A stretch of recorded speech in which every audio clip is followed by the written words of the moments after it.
हिंदू समाज के सभी बंधुओं को, सभी बहनों को दिवाली की हार्दिक शुभकामनाएँ। और इस पावन पर्व पर एक अत्यंत शुभ समाचार भारत सरकार का जो निर्णय है, इससे सबको पता होना चाहिए। अ, अभी जो युद्ध चल रहा है इज़राइल और हमास यानी जो आतंकवादी संगठन है उसके बीच में। तो उसमें एक पक्ष सामने आया है कि इज़राइल ने उनका जो कर्मचारी लोग हैं उनको भर्ती करने के लिए गाज़ा पट्टी से कुछ लोगों को उन्होंने इसके लिए ये इसका ये दिया था, परमिशन दिया था। और वो जो लोग थे वो सवेरे आते थे, काम करते थे और शाम को फिर से गाज़ा पट्टी में जाते थे। परंतु इस दरमियान उन्होंने सब जानकारी जो थी हमास के आतंकवादियों को, जिहादियों को पूरी तरह से उन्होंने ये दे दी। और इस जानकारी का उपयोग इसका उपयोग करके जिहादियों ने एक अत्यंत बर्बर और पशुतम आक्रमण किया इज़राइल के ऊपर। और ये हैवानी आक्रमण जो है, इससे इज़राइल को बहुत ही बड़ी क्षति सहन करनी पड़ी, लगभग 1500 लोगों की मृत्यु हो गई। तो उनको इस बात से अभी ये पुनर्विचार करना पड़ा है कि मुसलमान जिहादियों के ऊपर कहाँ तक के हम विश्वास कर सकते हैं।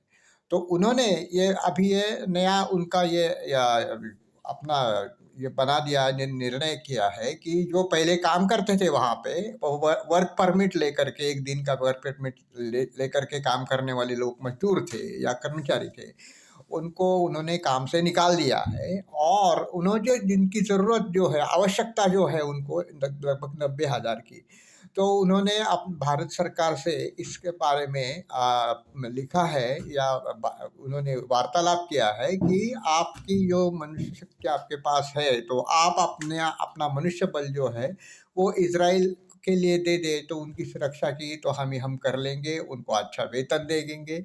और दूसरी बात है, उन्होंने इस बात में ये मुखर रूप से कहा है कि केवल हिंदुओं को ही हम यहाँ पे ये वर्क पर इसमें काम करने के लिए बुलाएंगे और वहाँ वे बाद बाद में नागरिकता की भी दे सकते हैं, ऐसा उन्होंने कहा है। ये सब पुष्ट सूत्रों से जो जानकारी है वहाँ से अभी तक ये सब समाचार पत्रों में और इसमें भी उसके बारे में लिखा हुआ है।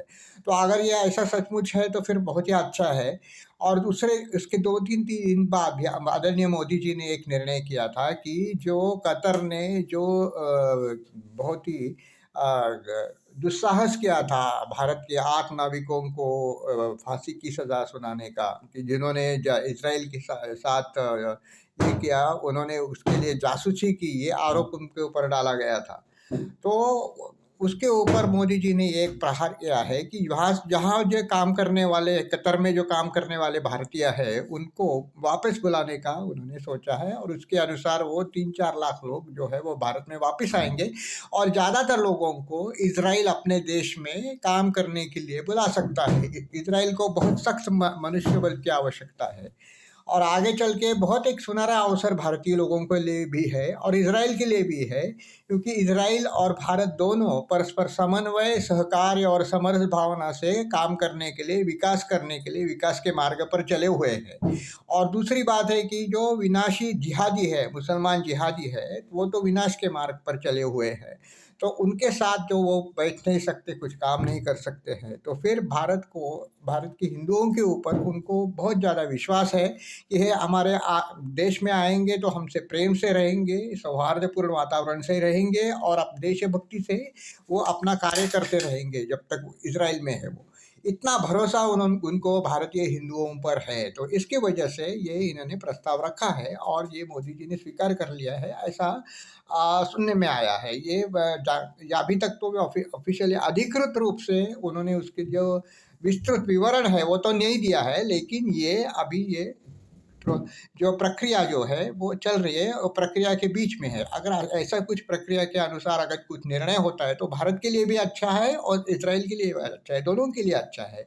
और ये जो कतर नाम का जो कुत्ता था, उसकी दुम बहुत ही टेढ़ी हो रही थी, तो उसकी दुम भी आगे चल के कट सकती है, क्योंकि कतर कतर में भारतीय लोगों की संख्या लगभग 6-7 5-6 लाख है।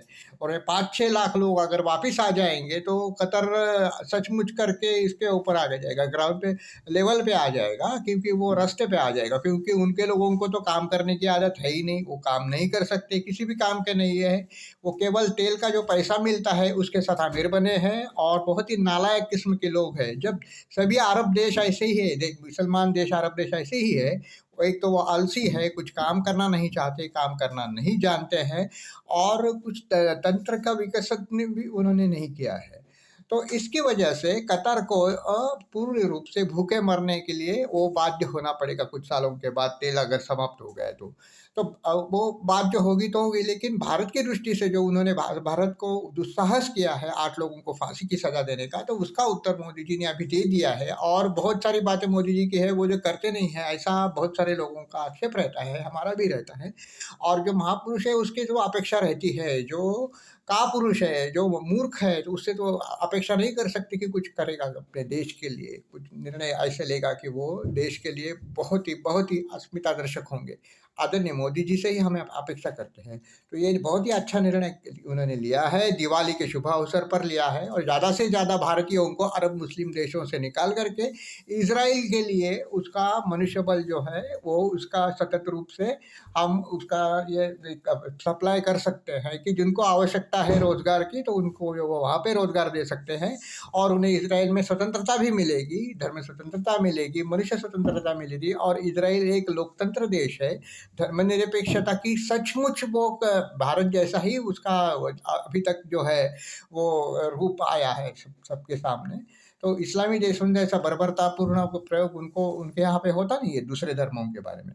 तो ये दोनों के लिए सुनहरा अवसर है। और सर्वे भवन्तु सुखिनः सन्तु सर्वे सन्तु निरामया, अभी जो हम लोग कहते हैं कि जब हमें सबको साथ लेकर के चलना है, तो इजराइल और भारत साथ में लेकर के आगे चल सकते हैं, ये निश्चित ही इस बात से निकल के आते हैं।